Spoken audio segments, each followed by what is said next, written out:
عبد المطلب کی نظر منت۔ جمجم کا کنواں کھودتے وقت حضرت عبد المطلب کا سوائے اکلوتے بیٹے حارث کے اور کوئی مددگار نہ تھا، اس لیے منت نظر مانی کی، اگر اللہ تعالیٰ مجھ کو 10 بیٹے عطا فرمائے جو جوان ہو کر میری مدد کرے تو میں ان میں سے ایک بیٹے کو اللہ کے نام پر قربان کر دوں گا۔ جب اللہ نے ان کی یہ تمنا پوری کر دی اور 10 بیٹے پورے اور جوان ہو گئے تو ایک رات خانہ کعبہ کے سامنے سو رہے تھے، خواب میں ایک آدمی کو یہ کہتے ہوئے دیکھا کہ اے عبد المطلب، اس نظر منت کو پورا کرو جو آپ نے اس گھر کے مالک کے لیے مانی تھی۔ عبد المطلب نے گھر جانے کے بعد اپنے سب بیٹوں کو جمع کیا اور اپنی نظر منت اور اپنے خواب کے بارے میں بتایا۔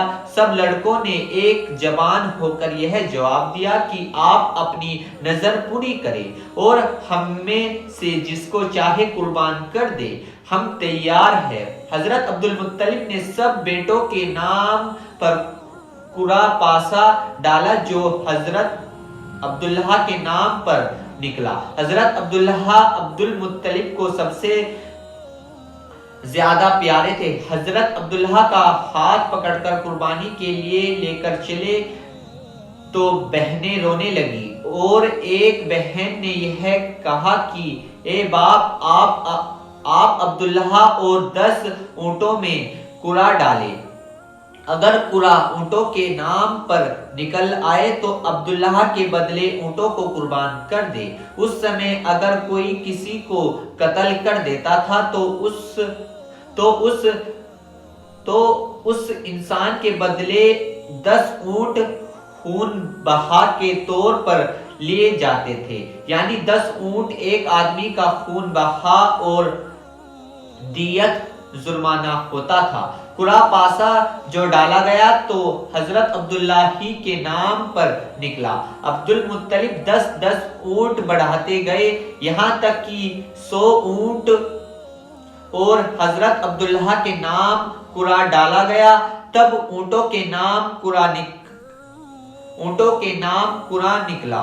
اس سمے سب کھڑے ہوئے لوگوں نے اللہ اکبر، اللہ سب سے بڑا ہے کا نعرہ لگایا اور حضرت عبداللہ کی بہنیں حضرت عبداللہ کو پکڑ کر قربانی کی جگہ سے اٹھا لائی۔ حضرت عبد المطلب نے وہ 100 اونٹ صفا مروہ دونوں پہاڑیوں کے بیچ قربان کر دی۔ حضرت ابن عباس رضی اللہ عنہ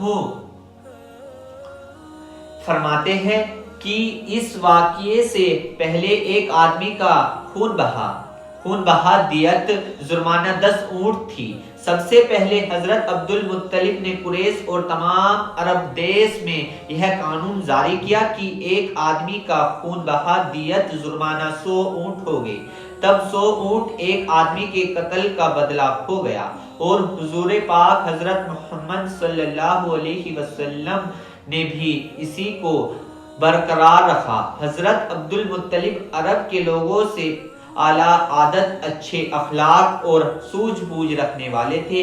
اپنی اولاد کو ظلم اور لڑائی جھگڑوں سے منع کرتے اور اچھی باتوں کے کرنے کا حکم دیتے، جیسے نظر منت کو پورا کرنے کا حکم دیتے، محرم بہن، پھوپھی، خالہ، سوتیلی ماں اور بھتیجی، بھانجی وغیرہ سے نکاح شادی کرنے کو منع کرتے، شراب کو منع کرتے، زنا بلاತ್ಕಾರ سے نفرت دلاتے اور روکتے، اپنی لڑکیوں کو زندہ دفن کرنے سے منع کرتے، بیت اللہ کا گھر، خانہ کعبہ، مسجد کا ننگے ہو کر طواف چکر کرنے سے لوگوں کو روکتے تھے، چوروں کے ہاتھ کاٹنے کا حکم دیتے، ان تمام کاموں میں منع کرتے تھے، اور یہی وہ کام ہیں جن کو کرنے سے قرآن اور حدیث میں سختی کے ساتھ منع کیا گیا ہے۔